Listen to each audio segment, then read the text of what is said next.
حکیم دوبان اور وزیر یونان کی کہانی۔ یونان کے ایک بادشاہ کو برس کا مرض تھا، بہت کچھ دوا دارو کی گئی لیکن افاقہ نہیں ہوا۔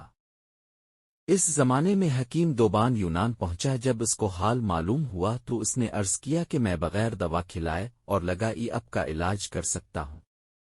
بادشاہ خوش ہوا اور حکیم سے وعدہ کیا کہ اگر میں تمہارے علاج سے اچھا ہو گیا تو تمہیں مالا مال کر دوں گا۔ حکیم دوبان نے کچھ مہلت لی اور اپنی قیام گاہ پر آ کر ایک خالی گیند بنوائی اور اس میں چند دوائیں بھر کر بند کیا اور بادشاہ کی خدمت میں لا کر پیش کی اور کہا، اب آج اس سے اس قدر کھیلیں کہ تمام جسم پر پسینہ آ جائے، اس کے بعد حمام فرمائیں۔ بادشاہ نے حکیم کی ہدایت کے مطابق عمل کیا اور حمام کے بعد آرام سے سو گیا۔ صبح کو جب بیدار ہوا تو دیکھا کہ جسم پاک و صاف ہو گیا ہے۔ صبح کو دربار میں حکیم دوبان کو بلایا اور بے حد مال و دولت عطا کی اور اپنا مصاحب بنا لیا۔ حکیم کا یہ اعزاز دیکھ کر امراء دربار حسد کرنے لگے۔ ایک روز موقع پا کر وزیر نے بادشاہ سے حکیم کی شکایت کی کہ یہ حکیم اچھی نیت نہیں رکھتا اور آپ کی جان کے لیے خطرہ ہے۔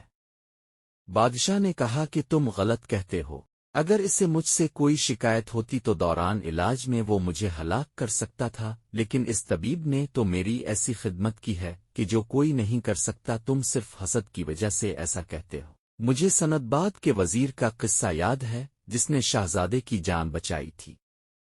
اس کو غور سے سنو اور اپنی حرکت پر نادم ہو۔ ایک بار سندباد کے بادشاہ کی خوشدامنہ نے بادشاہ سابقہ ملکہ کے لڑکے پر کوئی الزام لگایا کہ وہ قتل کر دیا جائے۔ جب بادشاہ نے اپنی خوشدامنہ کے کہنے سے شہزادے کو قتل کا حکم دیا تو وزیر نے عرض کی کہ اب تعمیل فرمائیے اور پوری تحقیقات کیجیے، کہیں آپ کو بعد میں اسی طرح پشیمان نہ ہونا پڑے جیسے ایک شخص کو اپنا طوطا مار کر پشیمانی ہوئی تھی۔ اور واقعہ یوں ہے کہ ایک شخص کے پاس ایک عجیب و غریب قسم کا طوطا تھا جو مالک کی عدم موجودگی میں جو پیش آتا تھا سب مالک کو بتا دیا کرتا تھا۔ اس کی بیوی نوجوان اور بہت حسین تھی لیکن پارسا نہیں تھی۔ ایک بار وہ سفر پر گیا، بیوی نے اپنے دوستوں سے ملنا جلنا شروع کر دیا۔ جب مالک آیا تو طوطے نے سب کچھ ظاہر کر دیا۔ عورت نے یہ سمجھا کہ میری ہمراز باندیوں نے شکایت کی ہے، وہ ان پر ناراض ہوئی، لیکن وہ سب قسمیں کھانے لگیں کہ حضور ہمارا قصور نہیں، یہ سب طوطے کی شرارت ہے۔ اس نے سب حال بیان کیا ہے۔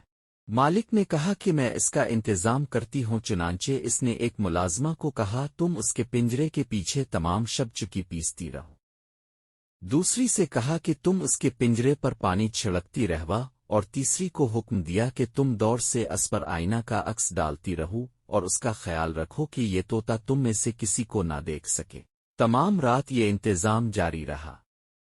صبح کو مالک نے حال دریافت کیا تو طوطا کہنے لگا کہ میں نے آج رات بہت تکلیف اٹھائی، بارش ہوتی رہی، بادل گرجتے رہے اور تجلی ایسی چمکتی تھی کہ میری آنکھیں بند ہو جاتی تھیں۔ مالک حیران رہ گیا، رات کو تو کوئی ابر و بادل نہیں تھا، یہ طوطا جھوٹ بولتا ہے۔ بیوی نے بھی شکایت کی کہ یہ شریر میرے متعلق بھی اس طرح غلط بیانی کرتا ہے، چنانچہ عشق نے غصہ میں آ کر طوطے کو مار ڈالا۔ چند روز بعد مالک کو سب قصہ معلوم ہوا تو بہت پشیمان ہوا۔ یہ حکایت بیان کر کے بادشاہ نے کہا کہ تم بھی مجھے اس غلط راہ پر ڈالنا چاہتے ہو۔